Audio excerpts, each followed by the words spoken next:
Hey, I'm Weekend Gabe, and you're checking out Weekend at Gabe's, and thanks for checking out this latest episode. While you're here, also follow us on these social medias at Weekend Gabe, at Weekend at Gabe's, and also at The Real Sam Crane. Thanks for checking us out. We're gonna get going, but let's reset real quick. You're checking out Weekend at Gabe's with Weekend Gabe, The Real Sam Crane. I'm Weekend at Gabe. Give us a follow on these social medias at Weekend Gabe, at Weekend at Gabe's. And joining us now, he has the new record out there, and then boom, it is a pleasure to introduce the Weekend at Gabe's Booman. How are you, sir? What's up, man? How y'all doing? Doing good, man. Thank you so much for joining us. We appreciate it. Yes, sir. Of course. Absolutely. You got the new EP out there, and then boom, it features the hit record. We're calling it a hit because it's Phenomenal Woods, and it's such a pleasure to listen to the record. There's a lot of depth to it. A lot of your talent is explored, from the rhyming to the singing. The production is excellent. It's a great. Also, I love the timing of the record. It feels like it's just enough to make me want more without getting sick of you. So it's perfect. I hear that a lot. But how's it feel to have the record out there? I feel like it's one of those things where I got the record out, and due to me like just doing a lot of things on my own, I feel like it's still like I moved to my next songs, but I still look forward to getting Woods into other cities and the bigger platforms.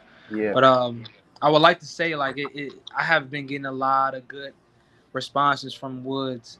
And there's only more to come. Like, my archive is crazy. But Woods is one of those things where right in the door, I want to show you that I can take it anywhere at any point, you know?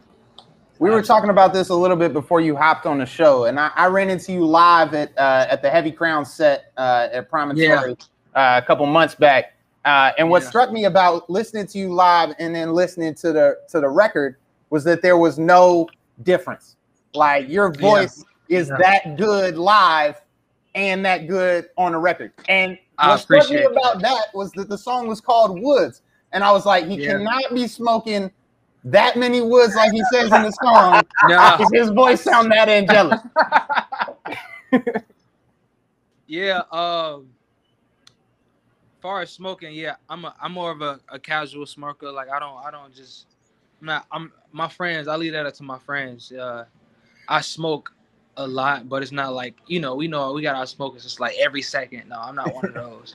I do got to protect my voice, That's right. Is there something you're doing that's unique there, or is it like herbal teas, or like? Well, I wish I could say it's herbal teas, but I feel like my background of what I experienced at a young age, which is singing in a choir, kind of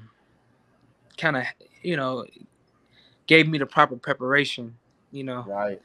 Almost, so I feel like even smoking just made it a little bit more raspier, made it a little bit more raspier, like just to give it like a classical feel, a little raspy, but I don't plan on overdoing it with smoking, but Talk about the origins there too, because I'm glad you brought that up. The origin of the song. No, the origins of you, man. I'm glad you brought that. You don't really do like interviews or media in general. So we was like, where did this kid get started? Yeah. Well, I started in the basement, and I was going to my parent would make me go to church every Sunday, and basically I ended up they ended up telling me to join a choir just to keep me busy or whatever. I ended up joining a choir, and they ended up making me close out service every Sunday. And it started from there. And then I started going to open mics in Chicago. And I was like, I was seeing like how it was like hip hop based and drill and all of this. So I was like, okay, I like that I can sing, but because I wasn't, just to give you background, I wasn't really singing at first. I was really rapping, really really just going bar for bar rapping. Yeah. When I realized everybody wasn't singing, that's when I started paying attention to singing. I was like, okay, everybody's rapping. Like, I can rap. I don't got to prove I can rap, but let me just aim in a little bit more on the singing and see what happened, you know? Yeah. Yeah. So I started from open mics and little, like I'll say time, like year after year, people would take heed to what I was doing. Like I would leave open mics with like trailer people asking for my Instagram.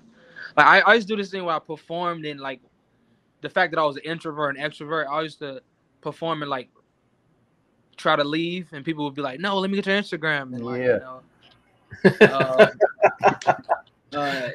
I like how that's like the modern day business card now. Is the Instagram. Yeah. So it went from there to like, you know, now we're I feel like I don't really feel like, just to give you guys like a insight, I don't really feel like I started yet. Like I have so much to show. Yeah. I have so much to show creatively and musically.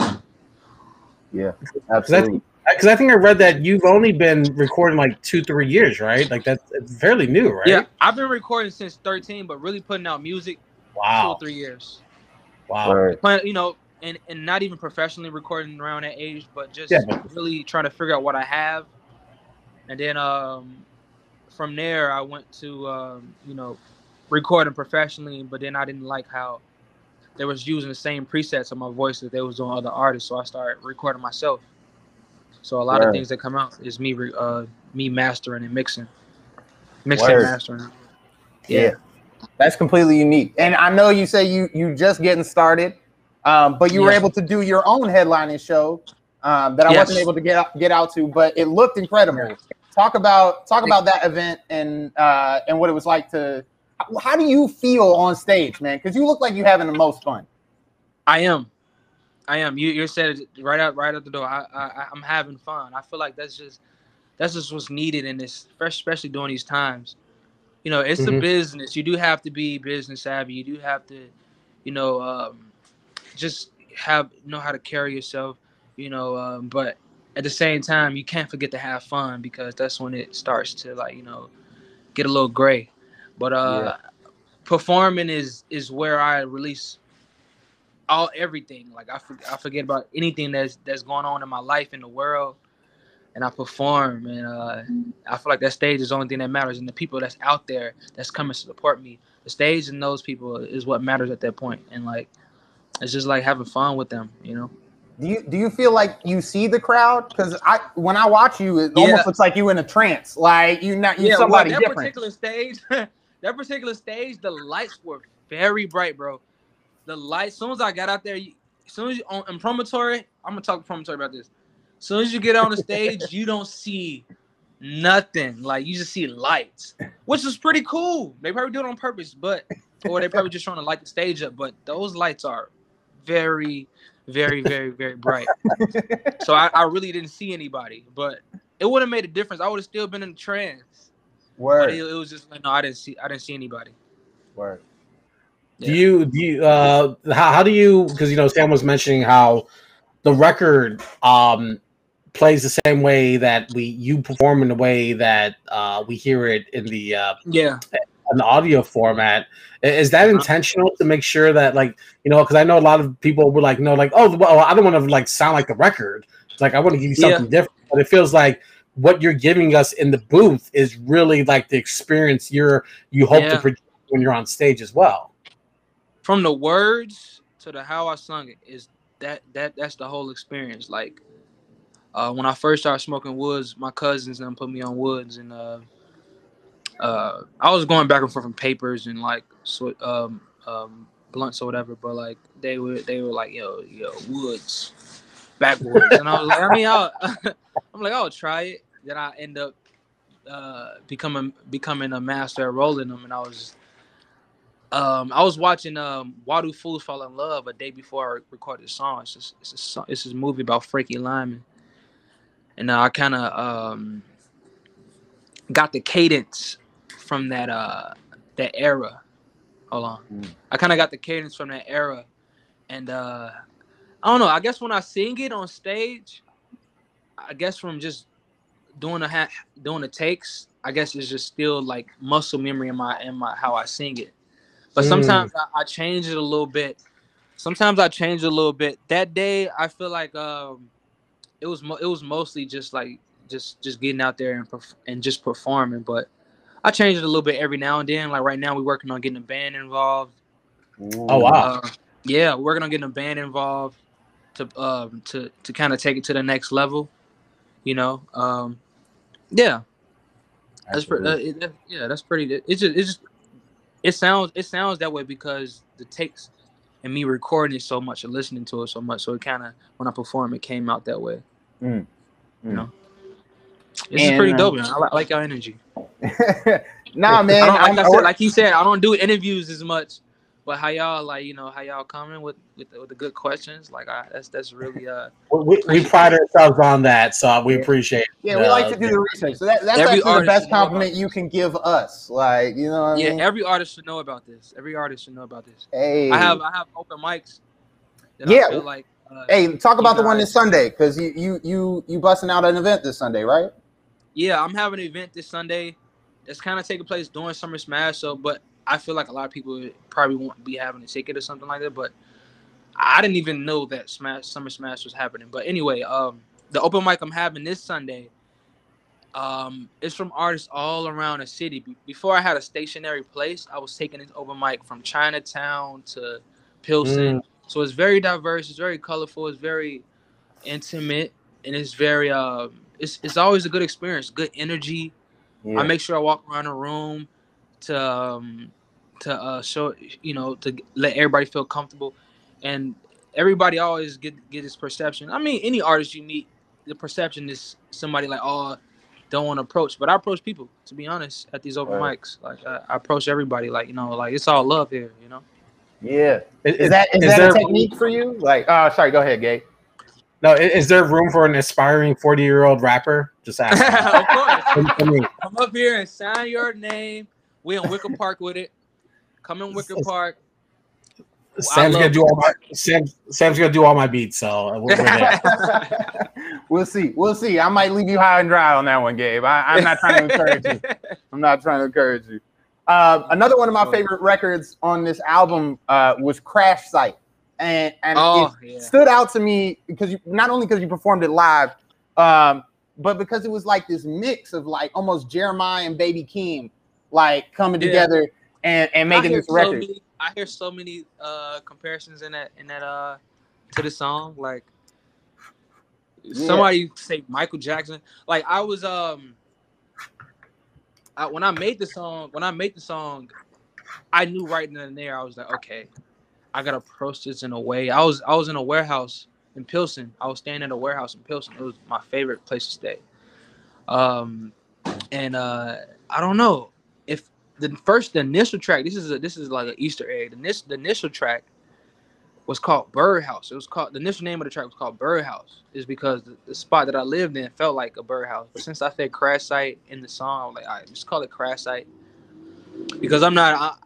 Me in my mind, I'm like, I'm not big enough just to do the Drake stuff where it's just like a metaphorical name. Right. But I wanted people to find it, so I was like, all right, let's go Crash Site. But Crash Site is one of my favorite songs to perform as of right now because it has so much energy. Like it just basically talks about I'm an entrepreneur. Outside of being an artist, I'm an entrepreneur, and it's just basically talking about when you're involved in business, building something from the ground up, don't forget to relax, and let everything come to you.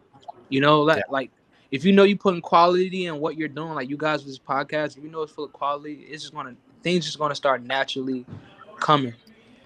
Yeah. And that's how I address music and anything I do. Like just putting the quality. A lot of artists are more focused on quantity right now. Yeah. But quality is where it's at. Quality is gonna have you around forever. Where do you get that from as far as like inspiration? Because I saw a lot of when I was watching the Woods video, I saw a lot of almost beautiful dark twisted fantasy, like visual inspiration. Yo, where you be getting that quality from? Like, you hit it. So beautiful dark twisted fantasy and Alice in Wonderland. But the thing about it is, yeah, the thing about it is, a lot of things fell through. Like people were showing up late and things and that such. So we did a lot of things. We did a lot of preparing on like set. Right. And I know I had shout out to Kane Camacho. I had him. I was paying him about an hour, so I was like, "Look, we have to make this still beautiful." Like, but I feel like the energy that was there that was going to be beautiful regardless. But it was beautiful Dark Twisted Fantasy, and it was Alice in Wonderland. Like, the Alice in Wonderland, it didn't really play out how I wanted. The table, people thought I was trying to do the Last Supper, but I was not trying to do Last Supper. Hey, to be fair, Beautiful Dark Twisted Fantasy was trying to do the Last Supper too. So yeah, but that wasn't. I was trying to do the Alice in Wonderland with the Mad Hatter. One of my friends had on this bright ass color. We was trying to do the Alice in Wonderland table, but it ended up coming out how it is. Right. That wood shoot was amazing. I love that wood shoot. Yeah, man, incredible video. Everybody should watch it. And we're getting close to the end. And I got one more question before Gabe wraps this thing up. Yeah. With the merch, man, I noticed that bees are a theme. Is that like a spirit animal for you? What are you doing with the bees, man? Save the bees. Save the bees. Okay, it's so many things with that name. I'm gonna just give you all of them, because I don't like to overthink when something comes to my mind. First of all, save the bees. After I was thinking about the Save the Bees, just came to my mind when I was just talking about woods, and woods have to do something with trees, and like in a lot of animated or cartoons, you'll see a lot of beehives close to trees. But in reality, beehives can be anywhere. But a lot on trees and like animated series and all of that. But yeah, so wood, being the song. Save the Bees kind of came with.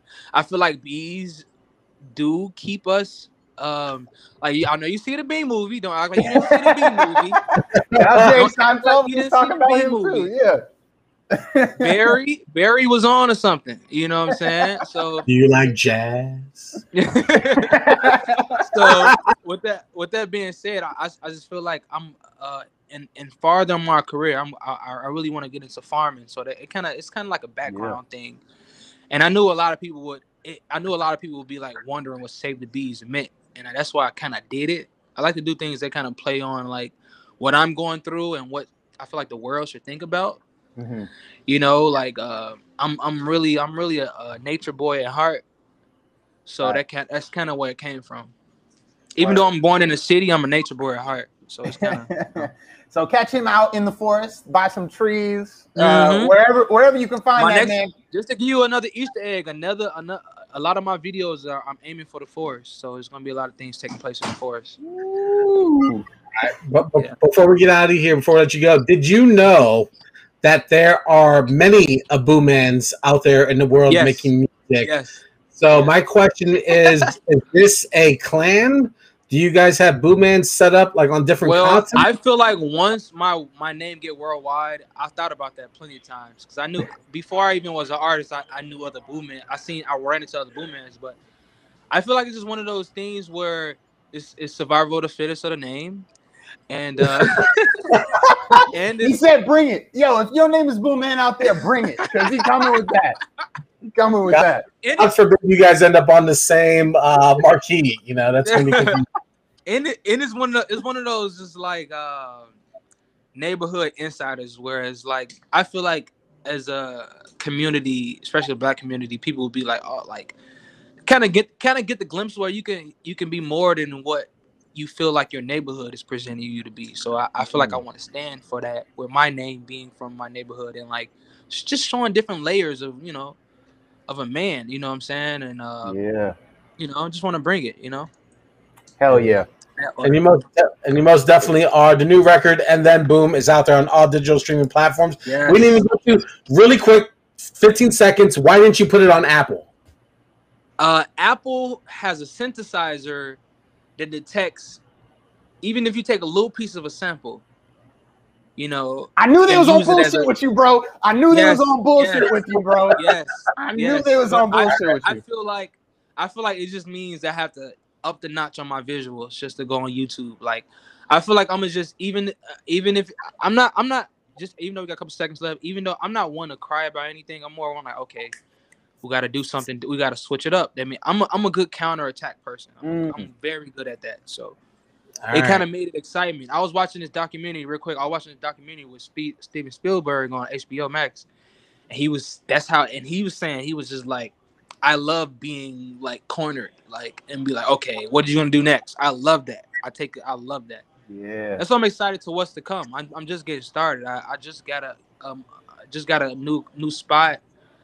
Finna build a studio, and so I can because I've been recording in my garage for a minute. People don't know. It's not in these $1 million studios. So I have yet to really establish a foundation to record properly. You know, a lot more to come, man. Boom, man, thank you so much for giving us your time. I know you don't do I love what you guys doing. Thank you so much. We appreciate it. We definitely want you back. Please keep us posted on anything. And then on Sunday again, you can go check them in the open mic. Where can people get tickets? The link is in my bio, and my name on Instagram is Booman Forever. You can click that link in my bio. The tickets will be right in my link tree. You know, come out in Wicker Park and have a good time. Good vibes, good energy, good everything. Love it. Thank you again. The new album and then Boom is out there on digital streaming platforms except Apple because they're set tripping. But everywhere else. Thank you. Enjoy the rest of your evening. We look forward to seeing you soon. Y'all be safe. Peace, bro. Boom man getting us here on Weekend at Gabe's. Wonderful new talent. Fantastic energy. The new record is fantastic. And I say that with all the honesty because I really love it. And Woods is going to be a fucking huge record. At some point, you're going to hear about this record. Oh, you're going to hear about it. It's not done being promoted yet. We said 16 months, Gabe. It's not been that much yet.